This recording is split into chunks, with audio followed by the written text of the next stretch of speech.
Então vamos lá, né, pessoal, começar, né? 19 horas, Boa noite, pessoal. Boa noite. boa noite. Boa noite.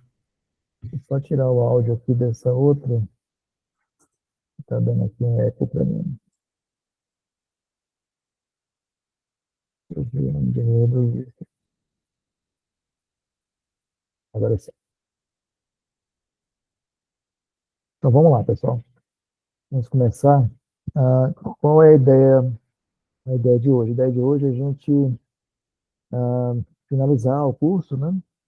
E a gente vai ver dois aspectos que são importantes. Deixa eu dar uma passada pela aplicação que a gente fez durante o curso, né? Que é uma aplicação completa. Ah, talvez falta alguns detalhes para ser uma aplicação assim de profissional, mas o caminho para desenvolver uma aplicação profissional. Esse foi um curso de introdução, né, ao Angular, mas a gente aprendeu bastante coisa aqui que serve para criar aplicações para qualquer empresa, né? O conceito que nós vimos durante o curso, né, a gente consegue criar qualquer tipo de aplicação web de qualquer tamanho, né? E uma vantagem do Angular é essa, que ela permite criar aplicações corporativas profissionais, né? Então, qual é a ideia de hoje? A ideia de hoje é a gente avançar no sentido de ver duas coisas muito importantes. Então, a primeira é fazer com que essa nossa aplicação que a gente fez, ela rode em container. No caso, a gente vai usar Docker, né? Então, é um aspecto muito importante, porque hoje a maioria das empresas, outras empresas mais organizadas, utilizam de Docker, ou então o Kubernetes, mas que por trás utiliza o Docker também, um container. Então, é importantíssimo para o desenvolvedor, tanto para web quanto desktop, como o back-end, né? Saber como utilizar as tecnologias baseadas em container, né? Então, a gente vai colocar essa aplicação em container. Um outro passo que a gente vai fazer hoje é publicar essa solução que a gente fez, né, num ambiente online, para a gente ver aquilo rodando na nuvem, né? Para esse exemplo aqui, a gente vai usar um serviço gratuito do Google, chamado Firebase, para subir essa aplicação para esse serviço gratuito, a gente vê rodando ela na nuvem, né? E também é um passo muito importante, porque quando a gente cria uma aplicação, a gente tem que disponibilizar isso em algum lugar. Então, uma das possibilidades é usar esse serviço do Firebase, mas tem vários outros na internet que a gente pode utilizar, tá? Escolhemos esse por conta de ter um limite gratuito bem amplo, e a gente consegue publicar e ver funcionando projetos como esse, que é um projeto piloto, né? A gente consegue ver ele funcionando. Outra coisa que a gente vai explorar algumas coisas que faltaram durante o curso, né, do que estava previsto do cronograma, e ver também alguns pacotes úteis, né, para o desenvolvimento para a web. Tá? Então vamos lá, vamos começar então, gente. Eu só vou passar rapidamente pela estrutura dessa aplicação, porque de repente alguém perdeu as últimas aulas, ou então não acompanhou, eu vou mostrar o que tem de aplicação. Tá? Então, dá um zoom aqui. Essa aplicação que a gente tem é uma aplicação simples, mas que tem tudo que a gente fez até agora. Tem navegação, a gente tem de navegação em cima, nós temos formulários, temos condicionais, controle de fluxo, laços de repetição, temos também aqui conexões com o back-end, esses dados de busca no back-end, com elementos de cadastro, filtros, busca dinâmica, atribuição de classes CSS também que a gente viu de forma dinâmica, tanto aqui como aqui também atribuição de classes CSS. Então, isso aqui é o fruto, né, para uma aplicação corporativa, inclusive com validações específicas para esses campos, se o campo tem um limite de caracteres ou não. Então, nós temos inclusive aqui um barra form, se não me engano, esse barra form, nós fizemos aqui validação de formulários, né, com limite de tamanho, se é e-mail, se não é, um limite para senha. Então, a gente explorou muitos aspectos importantes aqui da programação web, né? Com isso que a gente consegue desenvolver boa parte das aplicações corporativas, né, que a gente consegue fazer. Evidentemente que para criar uma aplicação de alto nível, vai ter que estudar outros elementos que eu vou ter no final da aula, colocar os estudos futuros, né? A partir daqui, como é que vocês podem avançar no estudo de aplicações com Angular, tá? Não só com Angular, mas aplicações para a web de modo geral. Então, essa é a aplicação que a gente criou, né? E passando rapidamente aqui pelo código, Nós organizamos aqui tudo em serviços, models e também aqui os views, né? A gente criou essa estrutura, onde nós temos aqui, nos models, as interfaces, onde a gente define o contrato dos models da aplicação, criamos os services, onde faz chamada para o... Deixa eu aumentar um pouquinho o zoom aqui, deixa eu achar aqui o service, onde faz a chamada para o back-end, né? Aqui está apontando para localhost, né? Mas quando a gente vai colocar em nuvem, a gente tem que colocar isso aqui pelo endereço do servidor onde está hospedado aquele back-end nosso. E criamos os métodos específicos para listar, atualizar, criar, deletar, né? A gente chamou os métodos back-end aqui dentro do serviço, né? Nós vimos também que uma boa prática é sempre concentrar as regras de negócio no service e nos componentes a chamar esses services para fazer chamadas externas e fazer regras de negócio. Nós vimos também as tarefas, as chamadas, né? Outra coisa que a gente viu bastante, no curso usou muito, foi o Signals, que é uma API bem moderna, das novas trouxe o Angular nas novas versões do Angular, a gente explorou bastante os conceitos do Signals e usou boas práticas também, como injeção de dependências no formato mais atual, né? A aplicação está num padrão muito bom, um padrão profissional e um padrão bem recente assim de aplicações web em Angular, né? Esse controle também que a gente fez de mudança de estado, então é bem bacana. A gente viu os métodos computados, temos como trabalhar com signos para controlar se mudou o estado de uma aplicação ou não.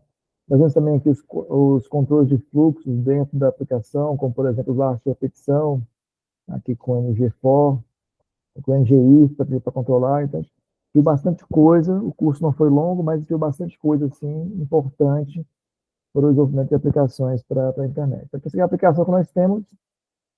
Nós também chegamos a ver o back-end. O back-end eu trouxe pronto já, o back-end bem simples, mas esse back-end só faz uma gravação de dados dentro de um arquivo JSON. Mas a ideia do curso não era explorar o back-end. Então, a gente só utilizou o back-end, mas a gente viu o contexto geral dele, como é que ele funcionava. Então, legal. O próximo passo agora, gente, é fazer com que essa aplicação aqui ela rode dentro de um container Docker, né? O Docker, pessoal, tem instalado nessa máquina já o Docker aqui.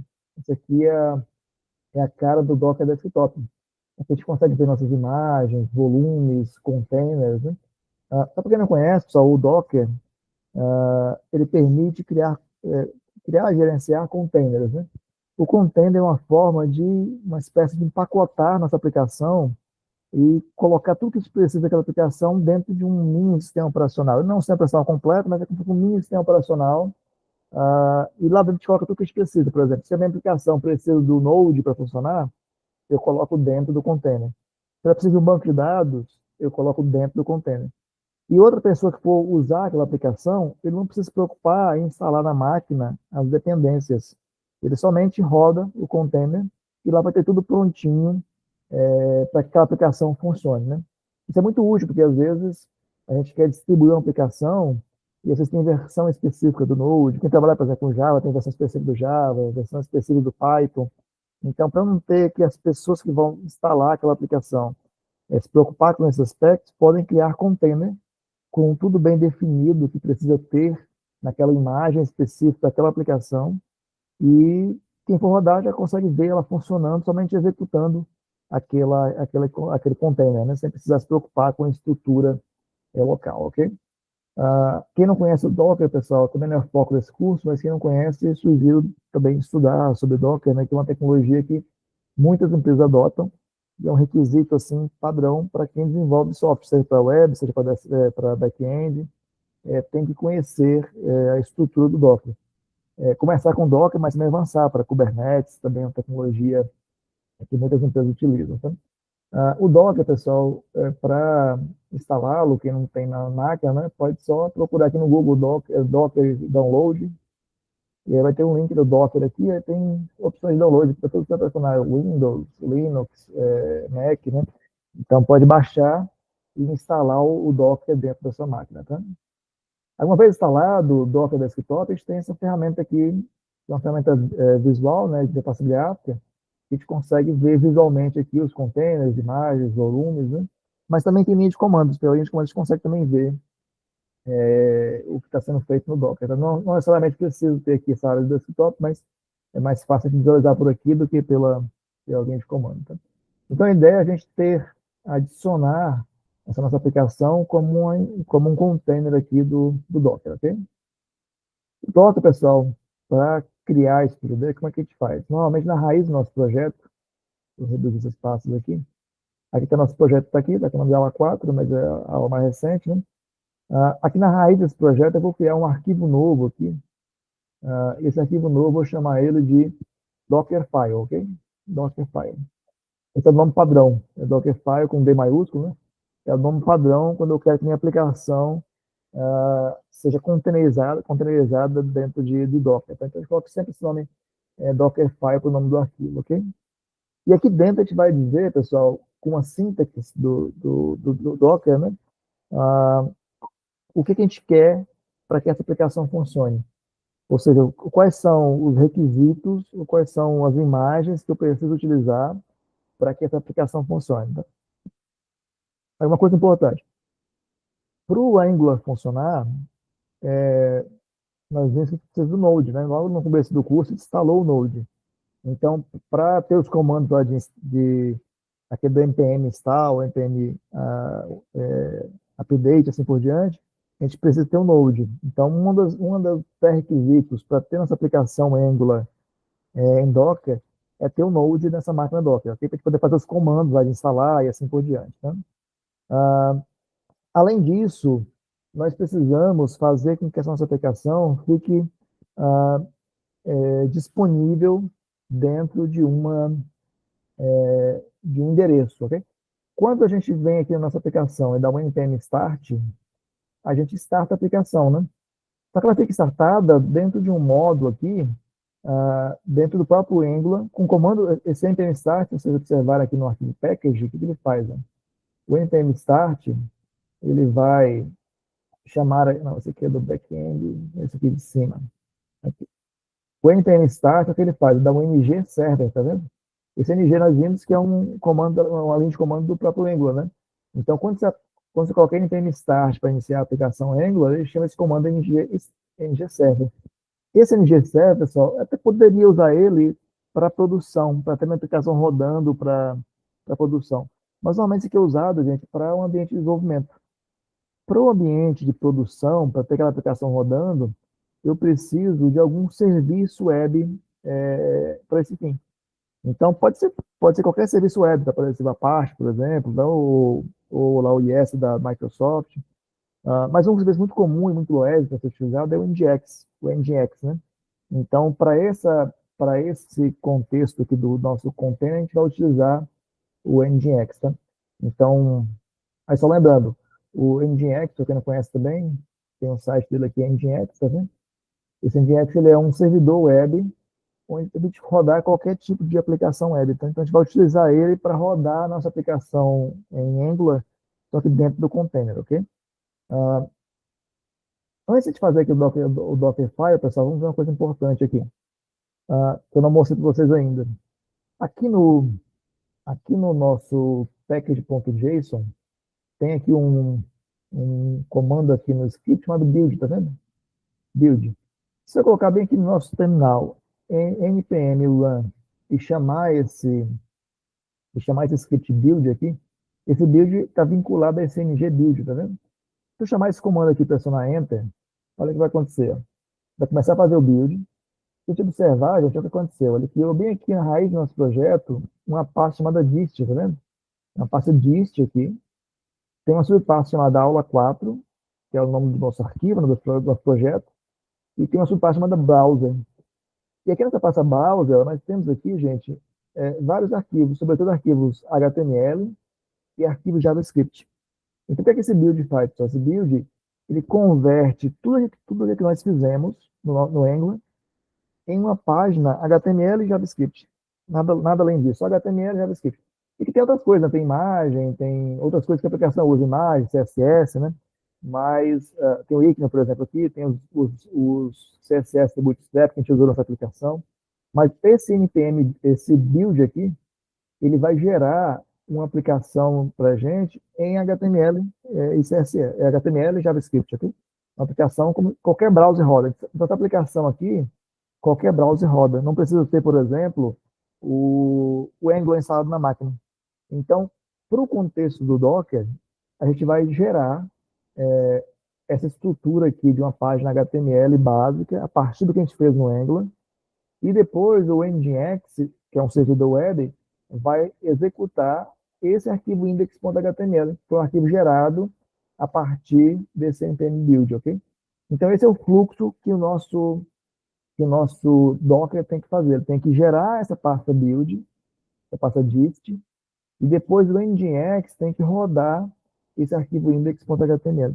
Porque veja só uma coisa importante, pessoal. O browser não roda TypeScript, ok? O browser, até ele tem suporte a TypeScript, mas de modo geral, o browser não roda TypeScript. E além disso, o browser não conhece os comandos do Angular. Então, o browser não conhece, por exemplo, os comandos do Node, como npm start, por exemplo. Eu não consigo colocar no browser npm start, ok? Porque não existe comando no browser. O browser só conhece, a princípio, JavaScript e HTML, tá? CSS. Então, por isso que a gente tem que dar um build para gerar o que a gente fez em Angular, converter o que a gente fez em Angular para uma estrutura de HTML básico e JavaScript básico que o browser consegue entender, ok? Então, esse aqui é o passo que a gente vai fazer para gerar nossa aplicação dentro de um container, ok?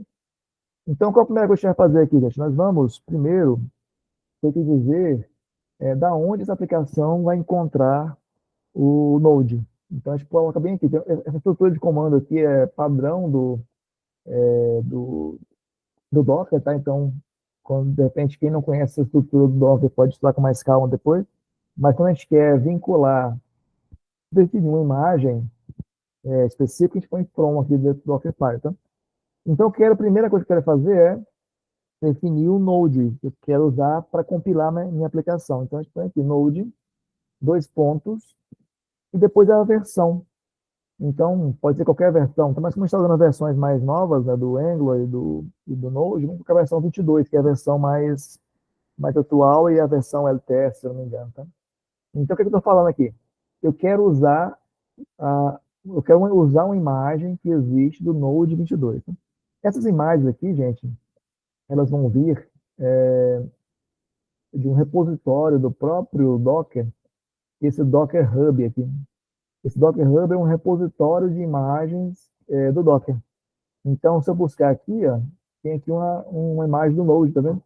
Então, quando eu ponho isso aqui, ó, from Node 22, ele está procurando nesse Docker Hub.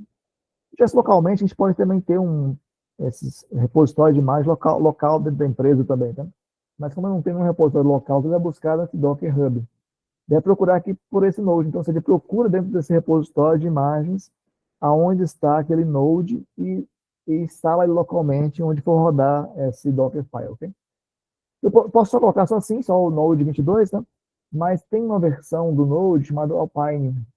Essa versão Alpine ela é muito mais leve, então ela é mais recomendada assim para aplicações rodando Node dentro de Docker, tá?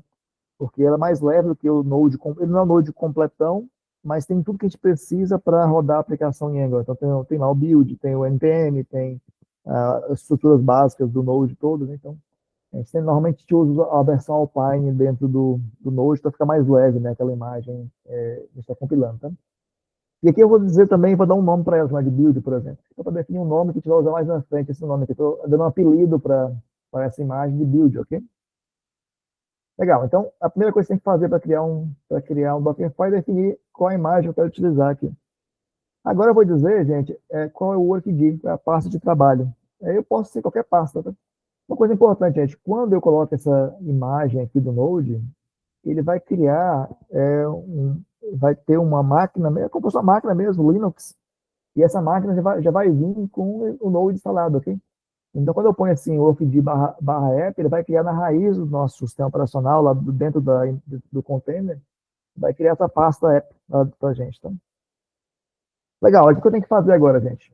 Eu tenho que fazer aquele comando, o npm build. Esse comando vem aqui, npm build. Eu tenho que fazer esse comando dentro do container para ele gerar essa estrutura aqui, ó, de pastas, de compilação. Por quê, pessoal? Por que que acontece? Eu tenho que dizer para o container qual o passo a passo para ele compilar a aplicação, rodar e deixar ela funcionando para que quem for utilizar já consiga ver ela rodando sem precisar instalar nada, ok? Então, eu tenho que dizer tudo que precisa instalar para compilar e rodar, ok? Então, para compilar, eu preciso do Node. Para rodar, eu preciso do NGX. Então, vai ter que ter as duas imagens aqui. Por enquanto, faz só o Node, mais na frente faz o NGX, ok? É uma coisa importante. Agora, gente, eu preciso copiar esses arquivos que estão aqui localmente. Eu preciso copiar ele para dentro da imagem, porque dentro da imagem que ele vai fazer a compilação. Tá? A gente pode copiar, para não ter que copiar tudo no primeiro momento, porque a gente vai só compilar primeiro, né? Então, a gente pode dar só esse copy package asterisco.json para a raiz do nosso workd aqui. Por que eu copio só o package, pessoal? Porque no package tem tudo que eu preciso. No package tem aqui ó, os comandos para fazer o build. Nós temos aqui quais são as dependências. Então, tendo aqui o package, eu consigo fazer a instalação e gerar aquele build dentro do container. Tá? Aí aqui eu vou fazer o comando, pessoal. Tem aquele comando, primeiro tem que instalar, primeiro fazer o npm install, né? Porque eu não consigo fazer o build sem ter o install primeiro, tá? Uma boa prática aqui, pessoal, uma boa prática aqui pro container, você fazer esse legacy aqui para eles, você vai ter uma versão mais nova, e de repente tem uma incompatibilidade de versões entre essas dependências aqui do package, e às vezes tem incompatibilidade de versões. É sempre bom colocar isso aqui para evitar dar erro na hora de levantar a imagem, né? Legal. Aí depois aqui a gente copia todos os arquivos. Quando eu ponho assim, copy, ponto, eu estou dizendo assim, eu copio todos esses arquivos que estão aqui nessa pasta, para o ponto, que é a pasta local dentro do container. Então, em primeiro lugar, é a pasta local aqui na máquina, e o outro ponto para copiar para aqui para dentro da pasta Epic. Tá? E por fim, aqui, pessoal, eu faço dou um novo run e faço npm run build. Então, só para a gente passar aqui nessa estrutura, o que está fazendo até agora aqui? Eu estou criando uma estrutura um Dockerfile, dizendo que eu quero usar uma imagem do Node. Quando eu coloco isso aqui, pessoal, lembra que na primeira aula, pessoal, nós instalamos o Node, né, na máquina. Então, quando eu instalo o Node na minha máquina tem o Node. Eu consigo usar, por exemplo, o npm install na minha máquina. Porque o npm lembra que é do Node, né, pessoal? Eu não tenho esse comando npm se o Node não estiver instalado, né? Então, na minha máquina eu tenho o Node. Só que dentro do container eu não tenho o Node. Então, eu tenho que colocar essa imagem aqui para já levantar uma imagem, um sistema operacional Linux, e já vem com o Node dentro dele instalado. Então, eu poderia também, pessoal, aqui, em vez de usar a imagem do Node, eu poderia usar a imagem do Linux aqui. A imagem do Linux nativa, né? Que é disponibilizada lá pelo Docker. E depois, na mão, instalar lá o Node, tá? Usar lá os comandos do Linux para instalar o Node na mão. Mas isso aqui já tem uma imagem pronta lá no Docker Hub, com o Node já instalado, e com todas as dependências. A gente põe a imagem dele para instalar tudo, né? Aí depois a gente instala os pacotes que a gente precisa instalar, e depois a gente faz um build para ele gerar justamente essa pasta aqui, ó. Essa pasta browser com tudo que a gente precisa, ok? Com tudo que o NGX precisa para rodar a nossa aplicação, tá? Legal. Então, esse aqui é o primeiro passo. O primeiro passo é compilar a aplicação. Lembre que esse aqui é o passo a passo para a aplicação rodar dentro de uma imagem, de um container, ok? Agora eu preciso, gente, definir um servidor web para rodar essa aplicação. Então, você vai utilizar aqui, que é um servidor NGX, um servidor largamente utilizado, muito robusto, ele é muito leve, assim, de tamanho, de tempo de executar, né? E extremamente robusto. Então, ele consegue executar qualquer tipo de aplicação web, ok? Uma coisa interessante, pessoal, bem aqui na raiz do projeto, eu já coloquei aqui, já trouxe pronto, que é um pouco maior, mas aqui tem um arquivo chamado nginx.conf, tá vendo? Esse arquivo aqui, esse curso, o objetivo dele não é estudar o Nginx, tá? Mas de repente fica mais um tópico para estudar no futuro para vocês, tá? Estudar a estrutura do Nginx, tá? Mas o Nginx, a configuração dele segue esse padrão aqui. É uma configuração básica isso aqui, mas tem muito mais comandos de configuração. Você tem aqui, ó, qual é a porta utilizada, a porta 80, tá vendo? define aqui qual o arquivo base, que é o index.html, ou seja, aquele arquivo index do projeto que vai compilar, eu quero utilizar ele como arquivo base para rodar a minha aplicação. Tá? Aqui a gente define alguns caches, por exemplo, cache para imagem, cache para CSS, para JavaScript, porque o CSS normalmente não muda tanto, assim, é muito difícil mudar, né? Então, a gente cria um cache, e quando a pessoa abre novamente a página, pega aquele cache específico. Tá? Aqui a gente define também o nosso arquivo HTML para ignorar o cache para ele. Define aqui alguns parâmetros de compressão, usando aqui gzip, para tornar muito menor as imagens, e no caso aqui CSS, imagens, o JavaScript, né? Ele compacta para ficar muito menor o tráfego na rede, para ficar mais rápido na nossa aplicação web. Né? E aqui algumas tags de segurança, para evitar, por exemplo, ataques de CSS, fazer embed de aplicação fora daquela aplicação. Então, algumas tags básicas aqui de segurança. Tá? O Nginx ele é extremamente robusto, viu, gente? Então, uma boa ideia, para quem não conhece, estudar, porque ele vale qualquer tipo de aplicação web, né? Ele vale. Não só para web também, a gente pode fazer proxy reverso usando o Nginx. Então, dá para fazer um proxy reverso apontando para um back-end, por exemplo. Então, ele pode também servir para apontar para APIs back-end, não só para front-end. Então, é uma boa ideia, quem não conhece, estudar aqui no Nginx. Tá? Então, esse arquivo já trouxe pronto aqui na raiz do projeto, a gente vai ter que copiar ele para dentro do nosso container, tá? Para que a nossa aplicação funcione. Então, a gente vai colocar aqui um copy, e a gente vai copiar esse arquivo da raiz, do nginx.conf, e a gente vai copiar ele para a pasta padrão do Nginx no Linux, que é essa aqui, /etc. Isso aqui tudo tem documentação, tá, gente? E uma coisa importante, quando a gente não conhece bem a estrutura, onde tem que estar determinadas coisas, normalmente documentação e também tutoriais na internet te encontra esses elementos. Tá?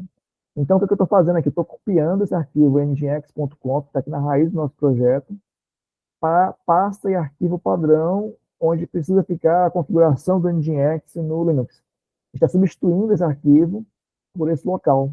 E esse local aponta justamente para o nosso index.html que o nosso Angular utiliza, ok? Inclusive, gente, a documentação do Angular tem como utilizar o Nginx, viu, com Angular. A gente buscar aqui na documentação do Angular Nginx, também aqui no deployment, tá vendo? Então, aqui no deployment ele mostra, ó, tem exemplo aqui de como configurar com Nginx e também com Apache. Aqui ele mostra exemplo de como configurar aqui com Apache, tá vendo? Poderia usar o Apache também, não necessariamente precisaria ser o Nginx. E aqui tem exemplo também de como fazer com o Nginx. Então, ele mostra aqui a estrutura, né, de como utilizar um desses try file aqui que a gente utilizou bem aqui dentro. Então, vamos lá. Aqui está, o try file, tá vendo? Que procura uma URL específica, um arquivo index.html. Tá legal, copiamos. Agora, gente, a ideia é fazer o seguinte, é copiar essa pasta bem aqui, ó, onde tem, que a gente, nessa etapa anterior aqui, a gente compilou, a gente deu um build. Quando dá o build, a gente viu que gera essa pasta, né? Onde tem um arquivo HTML, CSS e tudo mais. Tá? Então, a gente tem que copiar essa estrutura de pastas que foi gerada para dentro do Nginx, para que ele consiga rodar a nossa aplicação. Tá? Então, a gente vai dar um copy aqui, que é para copiar, no comando de copiar. Aqui a gente põe um from igual a build. Esse build aqui, ó, é justamente o apelido que deu aqui em cima, tá vendo? Pro Node, porque tem duas imagens diferentes. Tem uma imagem do Node e uma imagem do Nginx. Eu estou dizendo o seguinte agora, eu quero copiar da outra imagem que a gente compilou a aplicação, quero copiar os arquivos que foram gerados lá com o build do npm. Então, a gente põe aqui build, a gente diz que a gente quer copiar tudo de /app, /dist, /aula4, que é o nome desse projeto nosso, /browser, que é o mesmo caminho que a gente viu aqui, ó, a pasta dist, aula4, browser. Ou seja, copiar todos os arquivos aqui, ó, o HTML, CSS, pastas, JavaScript, tudo daqui. Eu vou copiar, gente, para a pasta padrão do Nginx, que é essa pasta aqui, ó, o SR share Nginx HTML. Então, a gente tem os HTMLs para serem rodados com Nginx, ok? Essa estrutura aqui é padrão, tá, pessoal? Se encontra lá na internet. Um outro comando aqui para expor a porta 80 nesse container. Vocês estão expor a porta, gente, ela não fica aberta para fora, ok? E por fim aqui, a gente usa cmd que é para executar um comando, e a gente executa o comando nginx para rodar o nginx dentro daquela máquina Linux. Se a gente fosse fazer isso aqui, pessoal, na mão, se a gente fosse instalar um servidor Linux na mão, a gente tem que fazer esse passo todo aqui, ok? A gente teria que instalar o Node, depois teria que fazer a instalação, fazer o build, depois instalar o Nginx, copiar os arquivos, depois copiar o arquivo gerado, depois expor a porta 80, usando o file, por exemplo, né? E depois usar esse comando Nginx para levantar o Nginx, ok? Então, o que a gente está fazendo aqui é o passo a passo, como se estivesse instalando na mão isso dentro do sistema operacional, ok? Isso que garante que qualquer pessoa que for rodar isso aqui, ela vai ver funcionando a nossa aplicação sem precisar instalar nada localmente. Vai estar tudo dentro do container, ok? Então, legal, gente. A gente criou aqui o Dockerfile.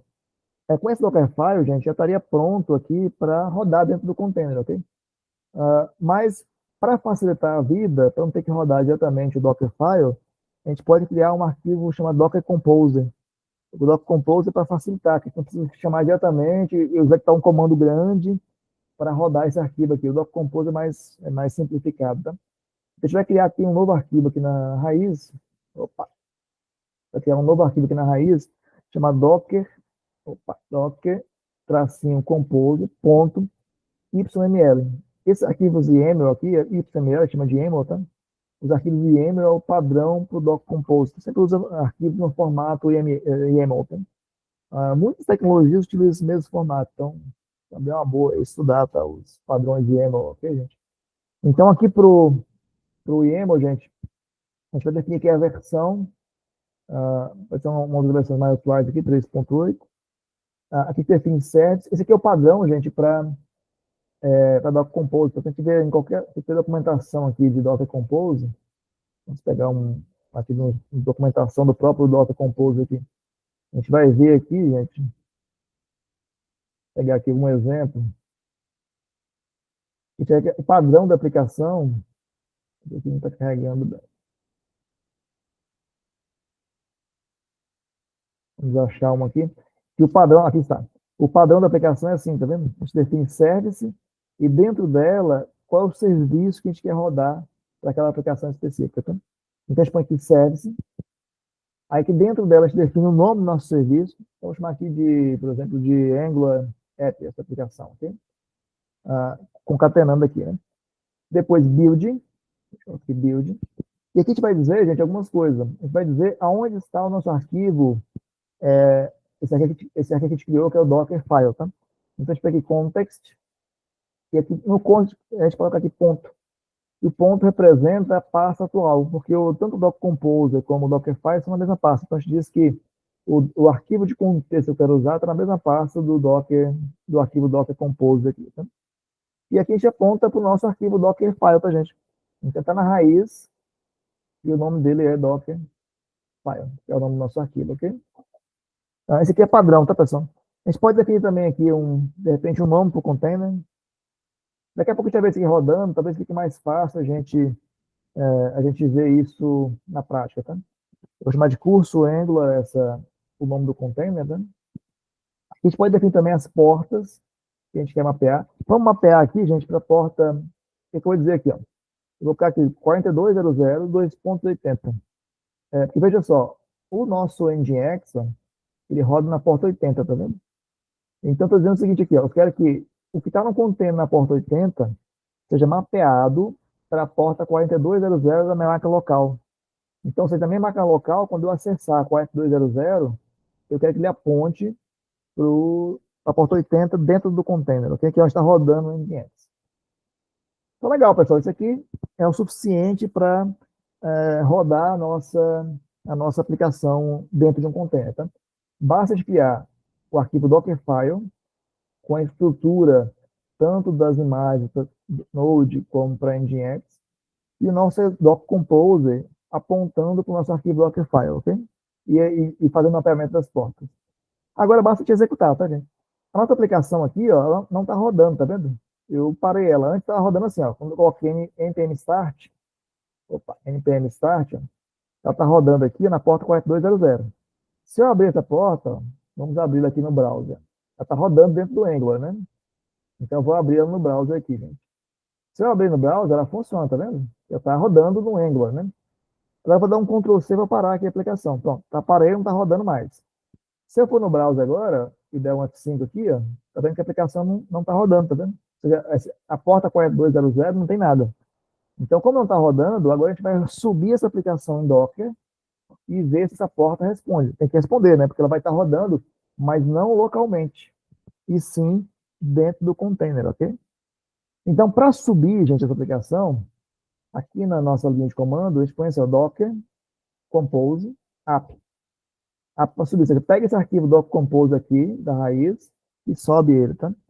A gente pode normalmente colocar um "-d" aqui para ele não ficar exibindo, quando acabar de executar, ele não mostrar mais aqui na linha de comando. Tá?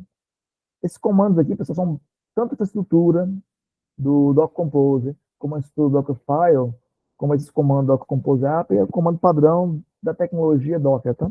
Então, de repente, você pode estudar com mais calma depois da tecnologia. Tá? Aqui no meu container tem um projeto pessoal aqui, tá vendo? Tem só um arquivo, só um container aqui. Quando eu subir esse aqui, deve aparecer mais um container aqui, do nosso curso, né, do Angular, e da nossa aplicação tem que estar rodando lá dentro. Vamos ver se funciona, né, pessoal? Docker Compose App. Ó, levantou, tá vendo? Já foi, deu criado e startado. Aqui foi rapidinho, que eu tinha feito um teste antes já, então já subiu. Mas se você não tem nada ainda do Docker, pode ser que demore um pouco esse processo, que vai levantar as imagens, vai subir, vai baixar, de repente, as imagens lá as imagens daqui do Node e do Nginx, vai baixar do repositório remoto, então demora um pouco, tá? Mas como já tem, foi mais rápido aqui, tá? Vamos ver que no nosso Docker, aqui no nosso Docker Desktop, ó, tem mais uma que é a aula 4, tá vendo? É a que nós criamos. Então, ou seja, a aplicação está rodando aqui no container, tá? Tem até o nome do container que definiu, o Docker curso Angular, também, que definiu o nome para ele. Se nós, inclusive, ele mostra aqui um mapeamento, ó, está mapeando a porta 80 dentro do container para a porta 4200 no nosso host. Se eu voltar aqui ao browser agora, gente, e der um F5 na página, ó, ele mostra nossa aplicação, tá vendo? Só que essa aplicação não está mais rodando localmente. Ela está rodando dentro do container, ok?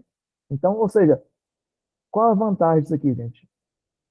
Qualquer outro programador que for querer rodar essa aplicação, ele não precisa se preocupar em instalar o Node, não precisa se preocupar em instalar o Nginx para rodar a aplicação. Basta dar um Docker Compose App e ele já vê a aplicação rodando e funcionando como deveria funcionar, ok? Então é muito útil. E não só isso, também muitas tecnologias, por exemplo, como Kubernetes, se eu quiser subir uma aplicação em produção, eu tenho que ter uma imagem como essa aqui. Eu tenho que gerar a imagem para o Kubernetes utilizar aquela estrutura e rodar. Tá? Todas as plataformas em nuvem só tem suporte para isso. Tá? Então, a AWS da Amazon, as plataformas lá do Google, Google Cloud, da AWS, também a Azure lá da Microsoft, todas elas têm suporte para Docker, para Kubernetes. Então, isso aqui é um estudo, pessoal, que tem que ser feito. Tá? A gente não vai aprofundar aqui no estudo do Docker, não é o objetivo do curso, tá? Mas aqui tem uma estrutura básica que você consegue rodar qualquer aplicação Angular, ok? Qualquer aplicação Angular é só copiar isso aqui que você consegue rodar. Talvez precise melhorar um pouco mais aqui segurança no Nginx, mas já roda uma aplicação completa utilizando aqui o Docker. Tá? Outra coisa legal, vamos supor que essa aplicação aqui não tem banco de dados, né? Mas se tivesse banco de dados, a gente poderia subir o banco de dados também aqui. A gente poderia ter mais uma imagem aqui do nosso Docker Compose ou Dockerfile, né? Apontando para o banco de dados PostgreSQL, por exemplo.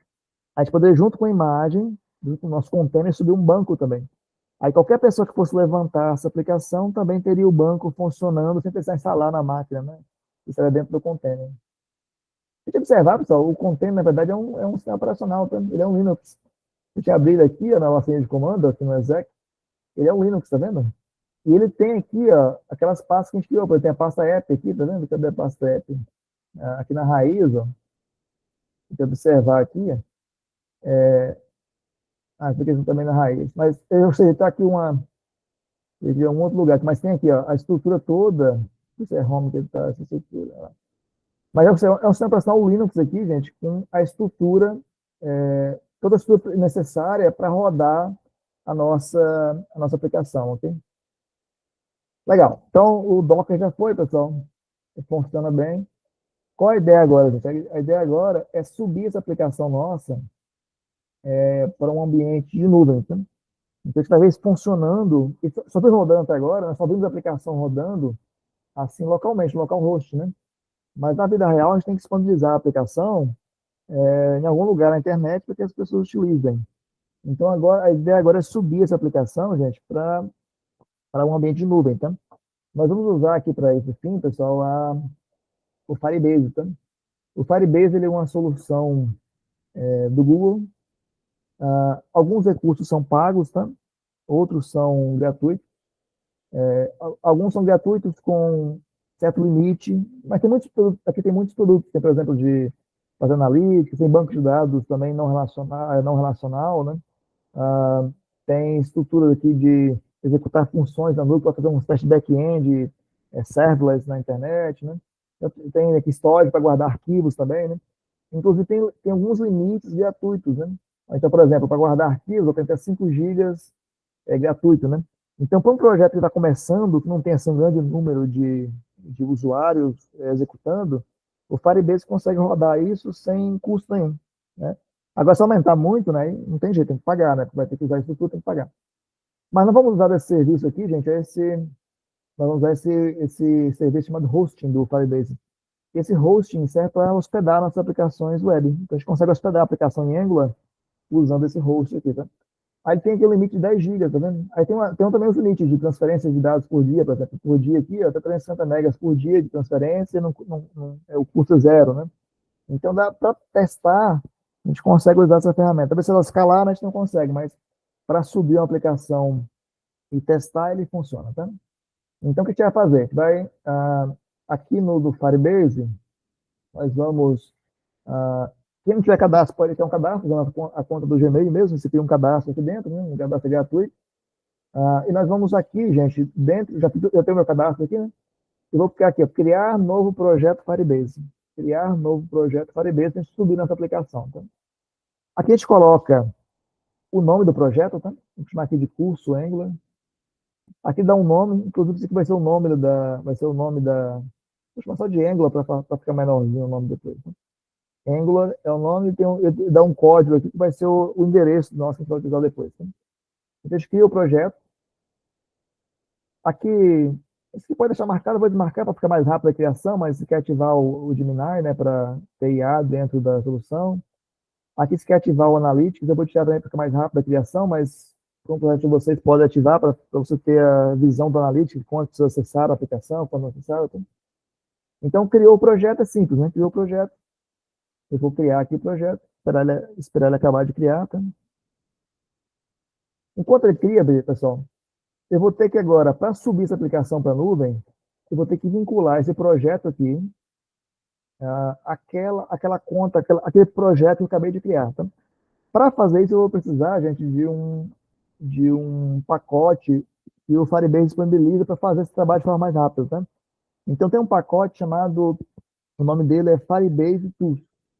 É o nome do pacote, tá?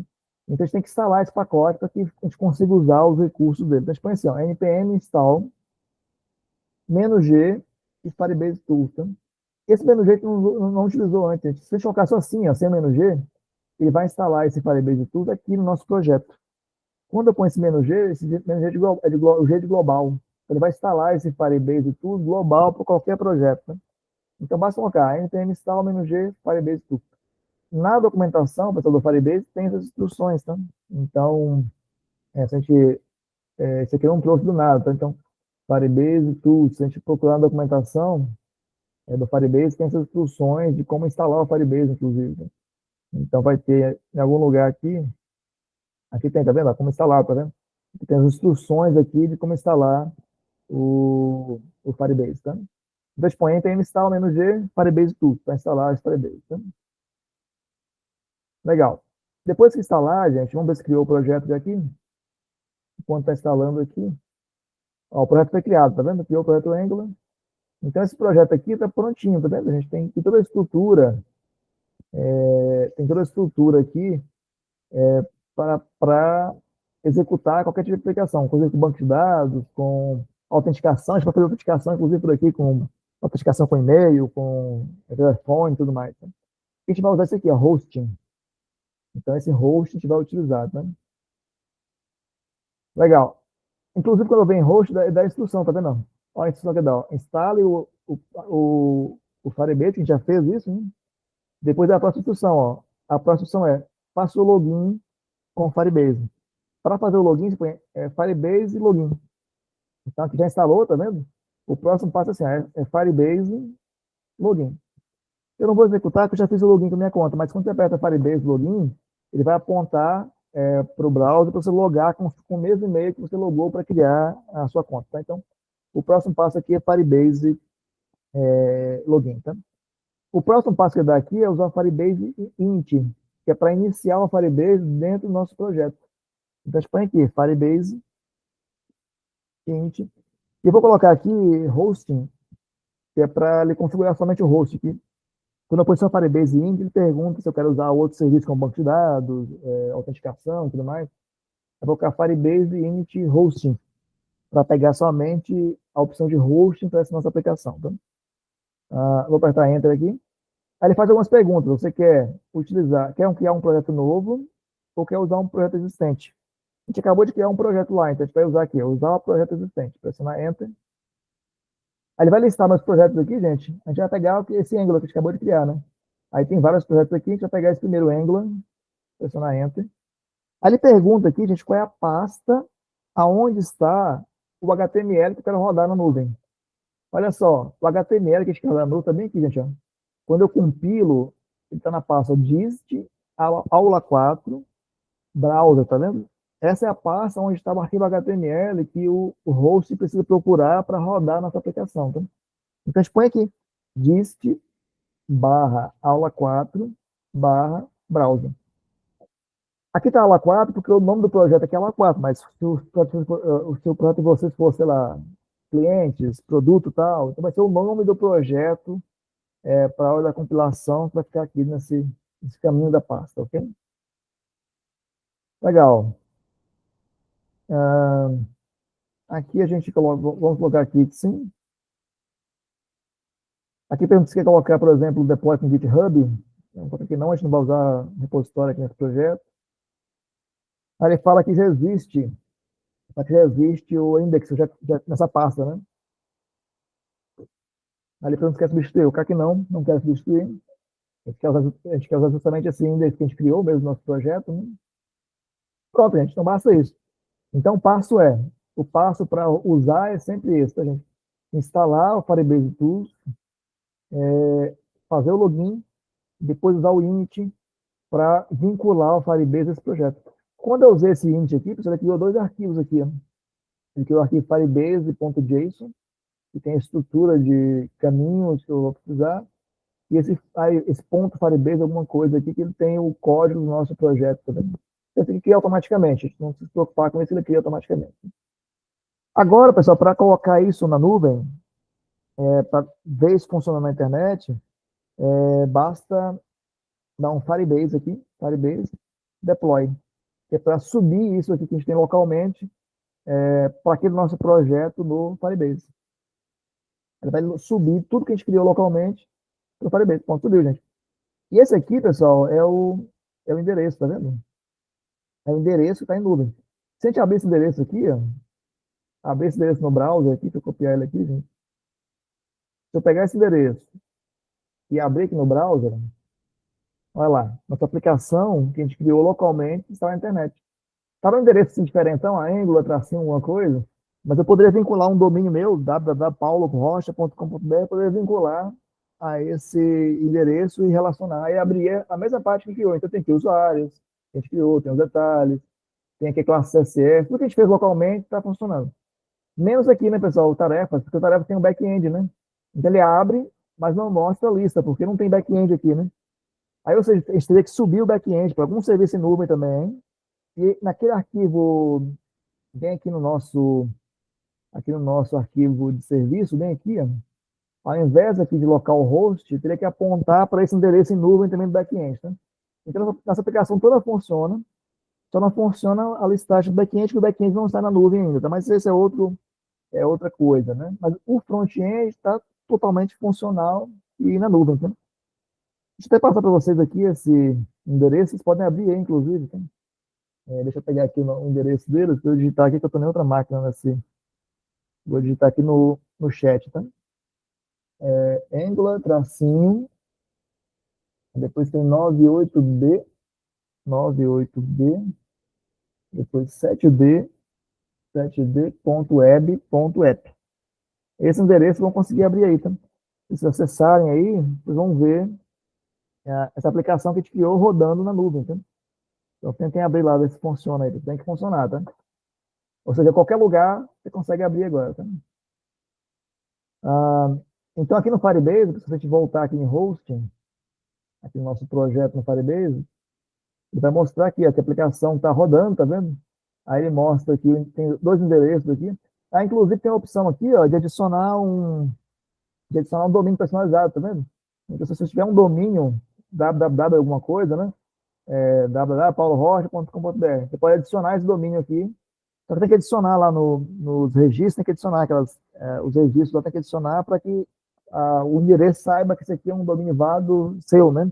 Então, vai pedir para adicionar algumas coisas no seu domínio lá no registro.br, ou algum lugar que você criou aquele domínio. Tá?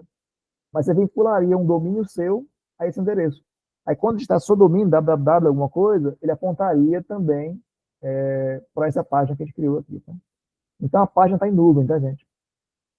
E para você subir para qualquer outro ambiente, por exemplo, subir para a AWS, subir para o Google Cloud, para Azure, e também é parecido com isso. Tem estrutura própria daquele ambiente. Essa aqui é a forma de fazer do Firebase, mas cada ambiente tem sua forma. Você tem que ver o serviço que tem lá e ver a documentação de como é que pode subir através deles. Okay? Mas também bacana, pessoal. A gente saiu do nada, né, do Angular, né, nesse curso, né, e publicamos aqui uma aplicação em nuvem, né? Aí isso aqui fica até uma missão para vocês, tá, gente? Subir também o back-end. Eu vou passar para vocês essa aplicação atualizada, não sei se eu passei, mas eu vou passar. E fica uma missão para vocês de subir o back-end em nuvem também. E pode ter no Firebase também. No Firebase aqui no Firebase tem um recurso chamado Firebase Functions. E também você consegue subir esse back-end de forma gratuita. Né? Então, de repente, fica uma missão para você subir o back-end e trocar esse endereço aqui, tá? Uma coisa importante, se eu mudar alguma coisa aqui, pessoal, eu mudei o endereço. O endereço aqui agora vai ser assim, vamos supor que seja isso aqui, sei lá, seja backend.web.app, por exemplo. Vamos supor que eu subir para esse endereço aqui o backend. Quando eu faço uma mudança aqui, se eu quiser que essa mudança que eu fiz localmente vá lá para o Firebase, eu faço de novo aqui um Firebase Deploy. Ou seja, se eu mudar alguma coisa aqui, se eu fizer o Firebase Deploy, ele manda para lá para o Firebase de novo. Tá? Por exemplo, vamos voltar aqui. Por exemplo, aqui na página inicial, aqui, gente, eu tenho aqui bem-vindo ao meu site, tá vendo? Eu vou trocar isso aqui. O bem-vindo ao meu site, aqui no home. Aqui, tá em bem-vindo ao meu site, eu vou trocar aqui, ó, alterado. Vou colocar alterado aqui. Eu vou dar aqui um build de novo, gente. Um build para compilar de novo. npm run build. E vou dar um Firebase. Opa, eu não salvei o arquivo. Vamos salvar aqui. Salvei agora. Vamos de novo. Vamos dar um npm run build para compilar a aplicação. E vamos dar um Firebase deploy para enviar de novo lá para o Firebase, ok? Está enviando novamente. Talvez tenha cache, mas se não tiver cache, vai mostrar aquela estrutura, essa mudança que a gente fez. Sim, tá lá, já mudou, tá vendo? Ou seja, lá no ambiente em nuvem, se vocês verem F5 também na máquina de vocês vão ver que vai aparecer lá a mudança que a gente fez. Então, basta fazer a mudança, depois fazer um build local e depois fazer um deploy. Nada impede também que a gente cria um script aqui no package para fazer esse processo automaticamente, né? Faça as duas coisas, faça um build e um deploy, né? Seria interessante fazer essa estrutura, né? A gente poder criar um script. Bem aqui, ó. Aqui no nosso package.json. Vamos até fazer isso, a gente tem tempo ainda, né, gente? Vamos criar bem aqui, ó. A gente pode criar um novo. Aqui, quando a gente cria uma aplicação em Angular, gente, eu já cria alguns scripts padrões aqui. Mas eu posso criar o meu próprio script. Então, por exemplo, eu poderia criar um script meu aqui, ó, chamado, por exemplo, subir Firebase. O nome do meu script é subir Firebase. Quando eu chamar esse script, eu quero que faça duas coisas. Eu quero que faça um npm run build e depois faz um Firebase deploy.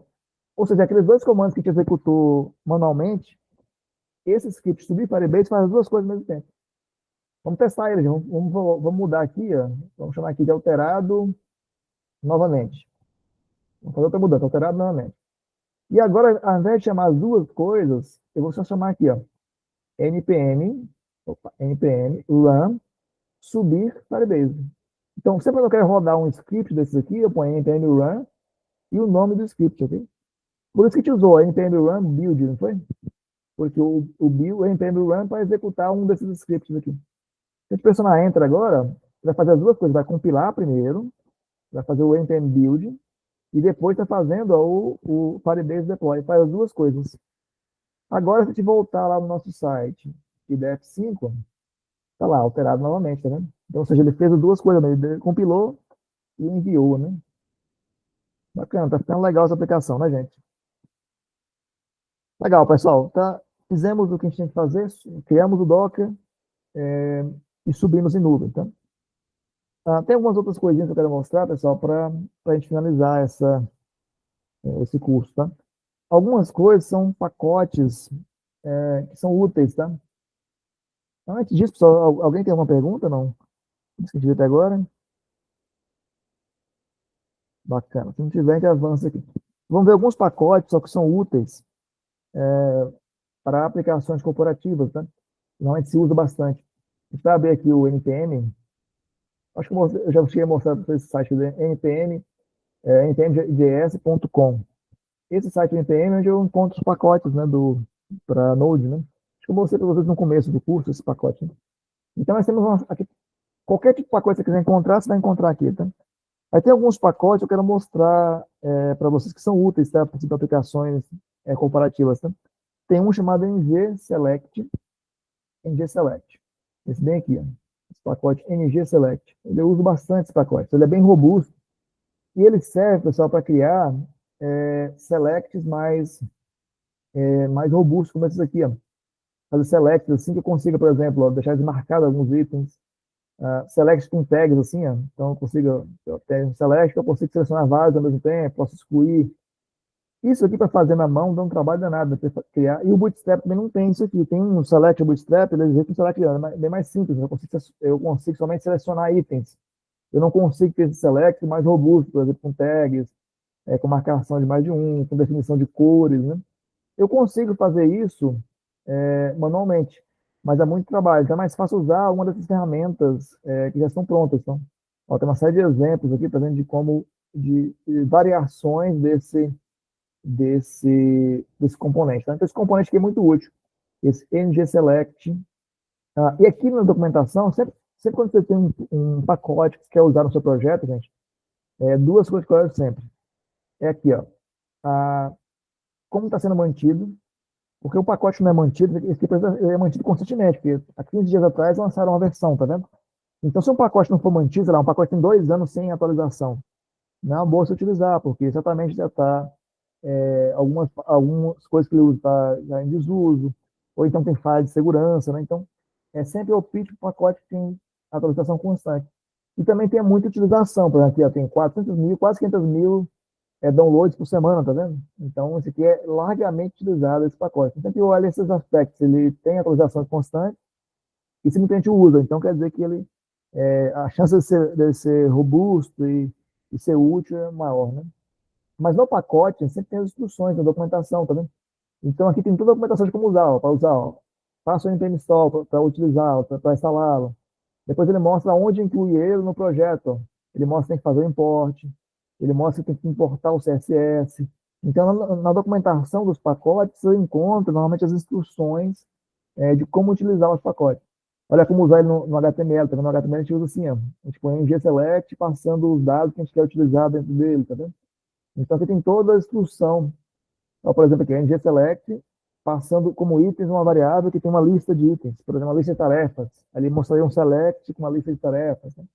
Nós não vamos aplicar ele agora no projeto, mas eu estou mostrando como um pacote útil. Tá? Então, vou mostrar uma série desses pacotes que são úteis para o dia a dia que vocês podem explorar com mais calma depois. Tá?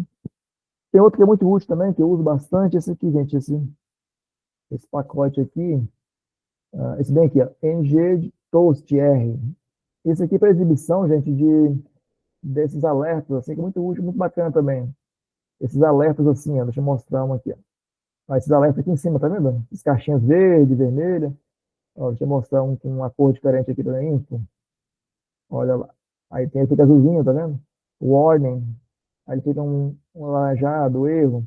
Isso aqui é muito útil para mostrar mensagens gerais para o usuário, né? Então, sei lá, quando clicou em salvar, lá no nosso projeto, quando a gente clicou em salvar, mostrava aquele alerta do browser, né? Mas poderia, ao invés disso, mostrar, por exemplo, um desse aqui, ó. A gente pode até mudar a frase aqui, por exemplo, o título aqui é sucesso, e um texto assim, ó, sei lá, tarefa salva com sucesso. A gente põe a mensagem, e ele mostrar um toast assim, ó, sucesso, tarefa salva com sucesso, né? Então, para o usuário final é mais simpático você querer mostrar uma mensagenzinha assim mais bonitinha do que aquele alerta do browser que ele é mais feio, né? Então, esse aqui é muito útil, esse pacote de toast é muito útil para usar nas nossas aplicações, né? Também largamente utilizado, tá vendo? E com atualização recente, tá vendo? E aqui tem as instruções, né, de como instalar, de como importar o CSS, de como utilizar na aplicação, tá vendo aqui? Como uso no componente, ele tem que importar o import, tá vendo? Usar esse for root aqui. Então, na documentação tem todas as instruções de como utilizar. Ó, como mostrar uma mensagem de sucesso, tem aqui, ó, o comando, como você mostrar uma mensagem de sucesso no componente seu, tá vendo? Ou no serviço, tá? Então, sempre olhando a documentação, a gente descobre muita coisa. Tá? Outro que eu uso bastante também, gente, esse de máscara. Esse de máscara aqui, vamos ver os exemplos dele aqui. Esse de máscara, deixa eu abrir aqui a documentação de exemplos dele. Ele é bem bacana porque ele permite a gente criar máscaras para digitar com assim, data, CPF, CNPJ. Aí já põe, por exemplo, no CPF ele já coloca os pontinhos, tracinhos, põe a barrinha para o CNPJ, põe as barras para a data, né? Então, por exemplo, tem o exemplo aqui de data, tá vendo? Você começa a estar aqui da 15/02, tá vendo? Já coloca as barrinhas para gente aqui do lado. Aqui tem alguns exemplos deve ser em inglês, mas esse aqui, por exemplo, já coloca os dois pontos dentro da hora. Esse aqui para telefone, cadê? Passou um telefone aqui, cadê? Aqui para telefone. É telefone do tipo americano, mas a gente pode fazer pelo tipo brasileiro também, tá vendo? Então a gente consegue fazer essas formatações em, em inputs para ter máscara, né? Máscara de digitação. Isso aqui é muito útil para aplicações, sobretudo corporativas, né? Isso aqui é bastante útil, que já coloca os pontos, espaços, tracinhos e assim por diante. Né? Bem bacana essa estrutura do mask, tá? Aqui tem separado por data, por hora específica, a gente pode explorar e utilizar isso. E é bem simples, tá vendo? Aqui tem um exemplo aqui, deixa eu aumentar o zoom um pouco. Tem um exemplo, olha como é que eu faço. Eu ponho assim, ó, depois que instala ele no Angular, né? Dentro do input, ele só põe assim, ó, mask e como é que a gente quer. O padrão, né? Aí você coloca, aqui tem um D que tem uma variação, pode ser 00, barra 00, barra 40, né? A massa que eu quero para aquele campo específico. Então, ele é muito útil, esse NGX-Mask, eu uso bastante esse plugin, tá, nas aplicações. Aí, da mesma forma que tem como instalar, tem como mostra como importar dentro do nosso componente, mostra como utilizar dentro do HTML, tem uma documentação completa, normalmente, nesses plugins. Tá? Outra coisa importante, gente, para a gente finalizar aqui, tá? O Angular, ele não serve só para aplicações web, tá? Eu também consigo criar com o Angular aplicações para mobile também. Então, tem tecnologias híbridas baseadas em JavaScript, tem várias delas, tá? Uma delas, por exemplo, é o Ionic. Esse Ionic aqui, gente, é uma tecnologia para desenvolver soluções mobile que permite que eu programe em Angular, mas criando aplicativos mobile. Então, se a gente vê aqui, por exemplo, os exemplos dele, isso aqui é só para mostrar, gente, o potencial que tem, e isso que vocês estão vendo aqui de estrutura do Angular, tá? Então, isso aqui é uma estrutura usando a Ionic, tá? Deixa eu aumentar o zoom aqui um pouco. Então, nós temos aqui, ó, um arquivo TypeScript aqui do Ionic. Se vocês observarem, ele é justamente o Angular, tá vendo? Ele importa aqui pacote do Angular, tem a estrutura dos componentes do Angular. Então, você pode usar o Angular também para desenvolver aplicações mobile também. Então, isso aqui também fica também aqui como uma sugestão, gente, de estudo futuro também, estudar as tecnologias baseadas em JavaScript que permitem desenvolver para mobile. Tá? E uma coisa interessante, se você conhece o Angular, você consegue rapidamente adaptar a esse Ionic, por exemplo, e fazer aplicações mobile, tá? Rapidamente, utilizando essas mesmas coisas que nós vimos aqui do Angular, ok? Deixa eu abrir aqui uns slides, gente, que eu trouxe para a gente finalizar esse curso, ok?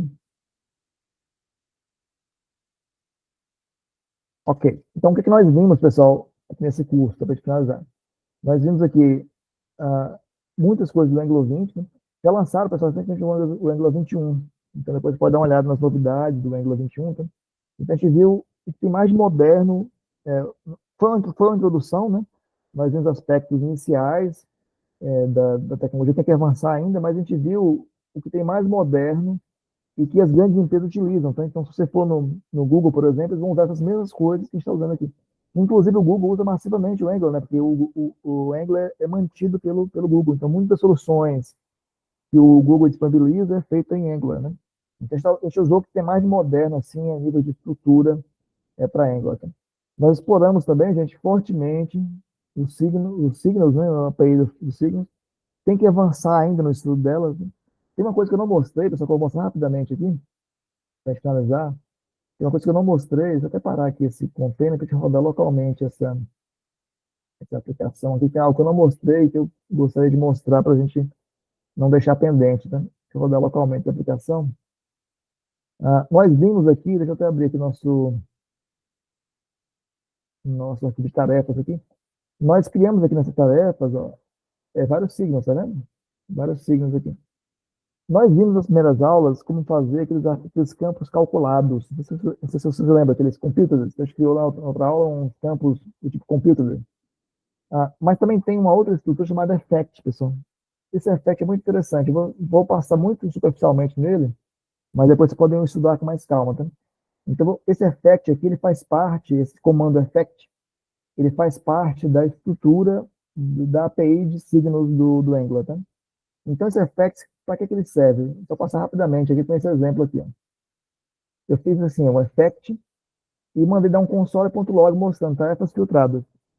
E apontando para esse tarefas filtradas aqui em cima. Que ele é um signal, tá vendo? Só fiz só isso.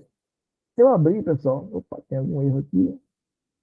Em algum lugar deixei algum erro aqui. Deixa eu ver o que é. Falta fechar aqui o parênteses. Aqui. Beleza. Salvou, beleza. Eu vou abrir a aplicação aqui no browser, gente. Vou abrir a aplicação aqui no browser e vou abrir o console aqui. A gente vê o que está rodando no console. Vou abrir tarefa. Olha só. Aqui na parte, não sei se dá para ver, mas aqui na parte inferior ele mostrou assim, ó. Ele mostrou aqui tarefas filtradas, tá vendo? Tarefas filtradas e mostrou o conteúdo de tarefas filtradas. Se eu filtrar aqui para pendentes, ó, ele chamou de novo tarefas filtradas, tá vendo? Se eu filtrar por concluídas, ele chamou de novo tarefas filtradas. Então, o que esse effect está fazendo, gente? Esse effect aqui, toda vez que essa variável muda, como ele é um signo, né? Toda vez que o signo muda, ele entra aqui dentro dessa estrutura. Ou seja, eu poderia fazer aqui alguma coisa, salvar um log, por exemplo, banco de dados. Eu quero que toda vez que alguém abre essa página, salva não quero a página, mas toda vez que alguém faça um filtro, eu quero que salve um log no banco de dados, por exemplo, para ter um registro do que as pessoas fizeram. Eu poderia colocar esse log no banco de dados bem aqui. Eu poderia ter um comando aqui, ó, comando para chamar service que grava no banco. Eu poderia ter esse comando aqui. Ou seja, esse effect aqui, que é algo que eu vou deixar para vocês estudarem também no futuro, tá?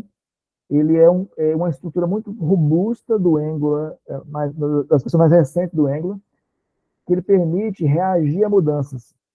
Toda vez que mudar alguma coisa nesse signo, entra aqui e faz alguma coisa. E veja como é fácil, eu não preciso falar assim, se mudou, faz isso. Eu só coloco a variável aqui, o signo aqui. Quando o signo muda, automaticamente ele entra aqui e faz alguma coisa. Okay? Então, esse effect eu não tinha mostrado, mas não é ideia do curso também aprofundar nele, mas eu mostrei aqui um exemplo básico dele, mas que fica também como como missão futura para vocês estudarem, tá? Nós vimos como fazer rotas de navegação, nós exploramos como criar rotas básicas, né? Então, nós vimos esse arquivo aqui no app.root, né? Então, a gente criou rotas básicas para apontar, inclusive rotas dinâmicas, né? Passando um ID dinâmico. Então, a gente viu como criar rotas básicas utilizando o Angular, né? Nós vimos como criar formulários reativos também. Então, a gente criou aqui esses formulários com validações básicas. Vimos também um novo padrão, que deve ser o padrão no futuro, usando o formulário baseado em signos. Então, foi algo que a gente viu na documentação, mas algo que precisa explorar no futuro também. A gente fez uma integração básica com back-end também, então a gente conseguiu fazer gravação, leitura, atualização, deleção, tudo lá no Node. E hoje nós vimos um pouco de Docker básico, tá? Mas tudo isso, pessoal, são assuntos para aprofundar, tá? Porque o que a gente vê é um curso introdutório. O Angular é um mundo de coisas, tem bastante coisa para aprofundar e estudar, quem quiser seguir nesse caminho, né, do desenvolvimento para a web, tá? Aqui tem outros passos, pessoal, que eu sugiro como passos futuros, no caso do Angular, tá? Então, nós vimos como fazer, gente, rotas básicas lá naqueles roots, né? Mas essas duas coisas que são coisas para estudar com relação a rotas, né? Ver como fazer roteamentos avançados com interceptors e guards. Esses guards, só não foi conteúdo do curso, mas os, os guards, pessoal, eles permitem, por exemplo, vamos supor que uma pessoa vai abrir uma rota, sei lá, por exemplo, abrir aquela rota de tarefas. Eu só quero que ela abra aquela rota se ela estiver autenticada, por exemplo. Então, com os guards, eu consigo dizer que só pode abrir aquela rota se a pessoa estiver autenticada. Ou só pode abrir aquela rota se a pessoa tiver um perfil de administrador, por exemplo. Então, com esses guards, a gente consegue fazer essa proteção ou dizer em que situações uma rota pode ser aberta ou não. Né? De modo geral, gente, isso é feito dentro aqui da rota tem um comando aqui chamado activate. Então, de modo geral, esse comando aqui, e aqui eu vou passar uma guarda específica ou um conjunto de guardas específicos para aquele componente. Né? Vai além disso aqui, mas a estrutura básica, esse activate aqui para poder apontar para a guarda. Mas é um assunto para vocês estudarem aí como próximo passo. Tá? Também estudar sobre interceptors em Angular.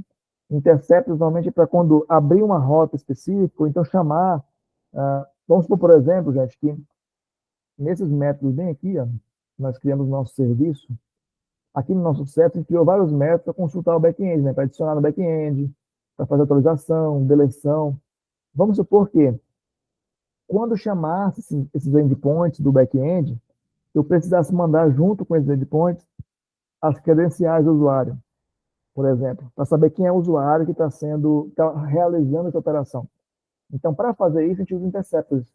A gente intercepta a chamada do back-end e adiciona alguma coisa nela, por exemplo, as credenciais do usuário, por exemplo. Então, intercept é um assunto importantíssimo para criar aplicações corporativas de alto nível. Okay? Também fazer lazy loading para as rotas, porque se você observar, gente, essas rotas que nós criamos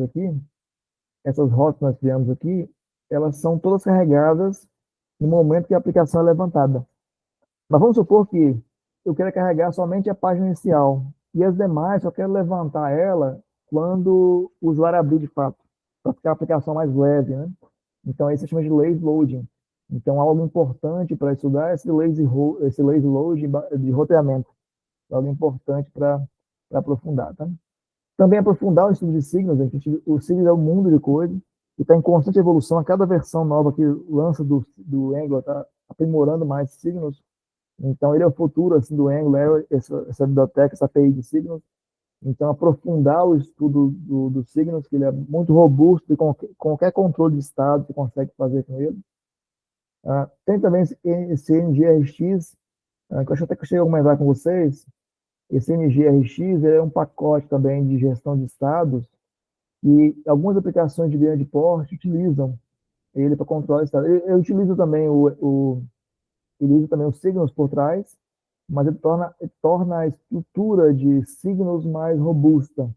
Então, dependendo da aplicação, se for uma aplicação assim, muito grande e com um uso intensivo de mudança de estados, pode ser interessante conhecer o NGRX. Então, mais um ponto para estudar. Outra coisa que a gente não abordou aqui por conta do tempo, mas algo importante para vocês aprofundarem é o uso desse Defer, que é para fazer carregamentos é, dinamicamente. Por exemplo, eu quero que ele só carregue a lista de usuários depois que carregou, depois que o usuário, por exemplo, clicou no botão específico, então depois que a página já abriu, eu quero que carregue os usuários para não ficar lenta a abertura inicial, né? Então é importante para estudar também aqui. Isso aqui é algo novo também do Angular, gente. É uma estrutura nova e uma tecnologia nova do Angular. É bom para estudar também. Outra coisa que nós não abordamos no curso, mas é importantíssimo, são os testes unitários, gente. As empresas, sobretudo as empresas mais organizadas, elas cobram que os programadores façam teste unitário. Não só no back-end, mas no front-end também. Então, é um assunto importantíssimo, sobretudo quem quer atuar nessa linha profissionalmente nas empresas, tem que saber como fazer teste unitário em Angular, tá? Então, na documentação do Angular, a gente tem bastante coisa sobre isso, tá? Então, se vocês abrirem a documentação do Angular, gente, vocês vão ver que tem muita coisa sobre teste unitário. Vou colocar aqui teste unitário, aqui em teste da documentação do Angular. Tem muita informação de como fazer, e como configurar e como fazer os testes unitários. Então, como fazer teste unitário em serviço, ele mostra como fazer teste unitário específico para componentes, assim por diante. Então, tem aqui toda a estrutura de como criar testes unitários para uma aplicação em Angular. Tá? A ideia de teste unitário, pessoal, é que ele cubra alguns testes para identificar se a aplicação quebrou ou não depois de uma mudança. Isso é muito útil. Sobretudo nas equipes, quando você trabalha com mais de uma pessoa no mesmo projeto, isso aqui é muito útil, porque às vezes uma pessoa para fazer uma mudança e quebra o que a outra pessoa fez.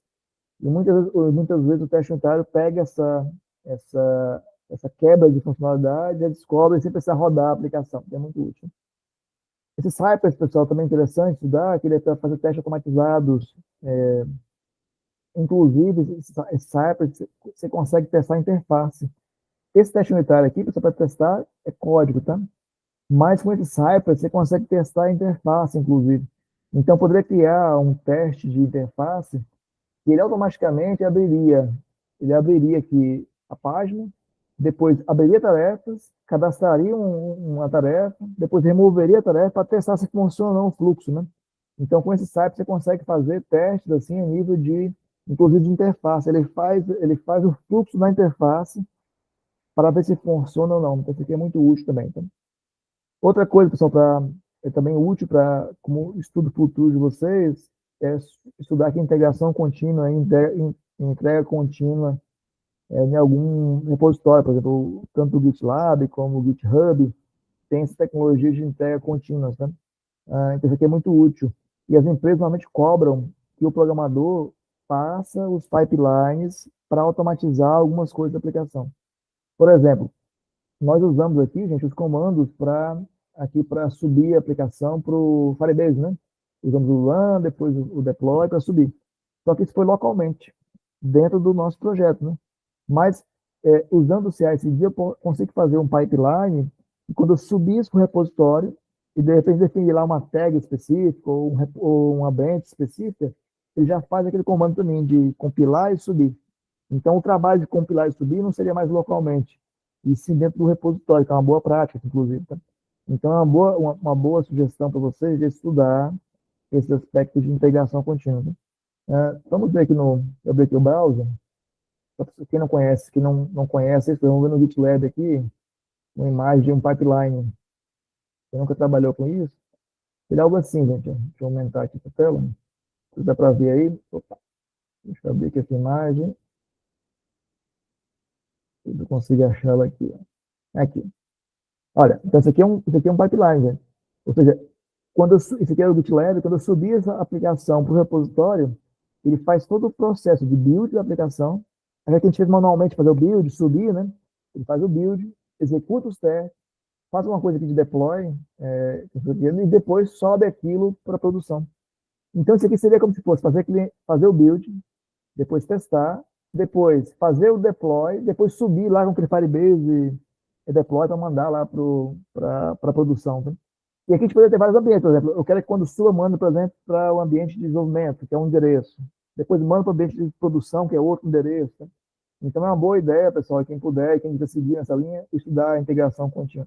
E não só para front-end, só quem trabalha com back-end também tem que conhecer bem isso aqui, tá? É uma exigência hoje do mercado conhecer as tecnologias de integração e integração contínua. Tá? Legal. E por último aqui, pessoal, como sugestão, estudar back-end, né? Porque muitas empresas, sobretudo as mais organizadas, têm os papéis definidos. Eu trabalho só com front-end, eu trabalho só com back-end. Mas muitas empresas também não têm essa estrutura. Então, muitas empresas você vai ter que trabalhar nas duas coisas, vai ter que fazer tanto front-end como back-end. Então, se você quiser ser competitivo no mercado de trabalho, você tem que conhecer as duas coisas. Tá? Se você puder trabalhar numa empresa que você trabalha só com uma coisa, legal. Mas muitas empresas vão precisar, vão querer, né, vão procurar um profissional que conheça os dois mundos, tanto front-end como back-end. E muitas vezes, mesmo que você trabalhe só com front-end, você tem que conhecer como funciona a estrutura do back-end para facilitar a interação com os profissionais de outra área, tá? Então, fica como um ponto aqui importante para estudos, ok, gente? Legal, pessoal, é isso. A gente abre aqui, pessoal, para pergunta. Se tiver pergunta, agora. Se não tiver, estou no outro curso agora. Vou parar o compartilhamento aqui.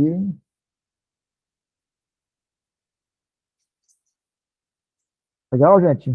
Bom, Paulo, Então, pronto, é tomar nóis. um pouco, tomar um pouco a palavra aqui. À vontade.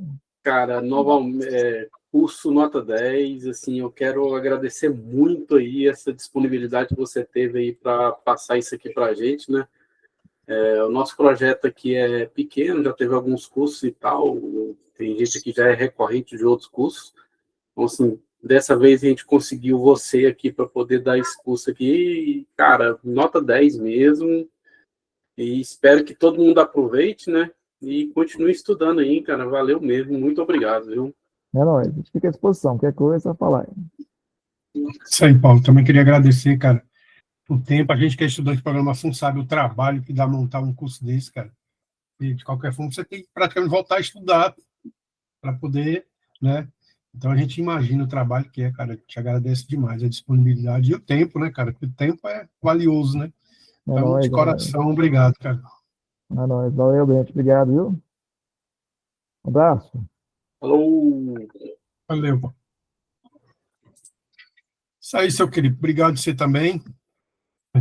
Não esquece de botar a presença lá para mim ver a outra Já, aula passada. já Tá? coloquei lá, tá ok lá. Tá, beleza. Porque aí, a partir dela, eu Valeu. consigo fazer essa. Isso E aí, aí. Luiz? Valeu, cara. Obrigado. Valeu, Valeu. Luiz. Falou. Valeu.